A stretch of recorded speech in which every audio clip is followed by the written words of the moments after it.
Night கூட படுத்து தூங்கினவன் காலையில எந்திரிக்கும் போது கிறுக்கனா மாத்தி இந்த படத்தை முழுசா என்ன பார்க்க வச்சுட்டான். இதுக்கு நான் ஃபுல் வீடியோ பத்தி தெரிஞ்சுக்கங்க. தோனி, சச்சின், கோலி, தளபதி இதுல யார பிடிச்சிருந்தாலும் சரி பிடிக்கலனாலும் சரி நம்ம வீடியோ பிடிச்சிருந்தா மட்டும் சப்ஸ்கிரைப் பண்ணுங்க.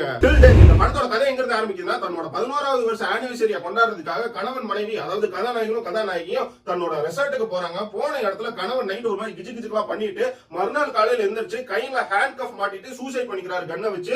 சோ அதுக்கப்புறம் என்ன நடக்குதுங்கிறது இந்த படத்தோட ஒன்லைன் ஸ்டோரி. ஆனா இந்த படத்தோட மிகப்பெரிய ட்விஸ்ட் என்னன்னா, எதுக்கு கையில விலங்க மாட்டிட்டு சூசைட் பண்ணிக்கணும், அதுவும் இல்லாம இந்த விலங்க கழட்ட முடியாத மாதிரி அந்த வீட்டையே செட் பண்ணி வச்சிருக்கான். என்னன்னா, அந்த துப்பாக்கியில தோட்டா இருக்காது, இரும்பு ராடு எதுவும் இருக்காது, அந்த விலங்க கட் பண்றதுக்கு உண்டான எந்த டூல்ஸுமே அந்த வீட்டுக்குள்ள இருக்காது.